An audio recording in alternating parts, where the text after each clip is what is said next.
How to enable two-step verification on Roblox. This tutorial shows you how to add an extra layer of security to your account on your Android device. First, open the Roblox app on your Android device.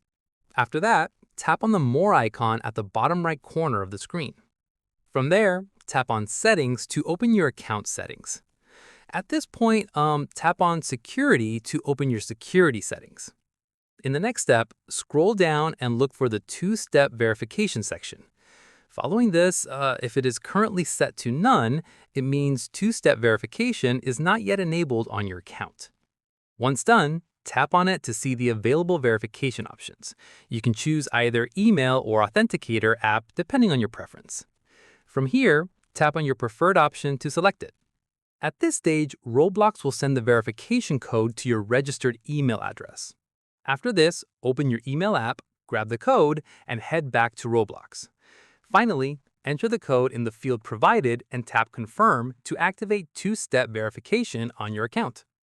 And that's it. If this Roblox guide helped you secure your account with two-step verification, give it a like, subscribe for more gaming tutorials, and tap the bell icon for updates. See you in the next one.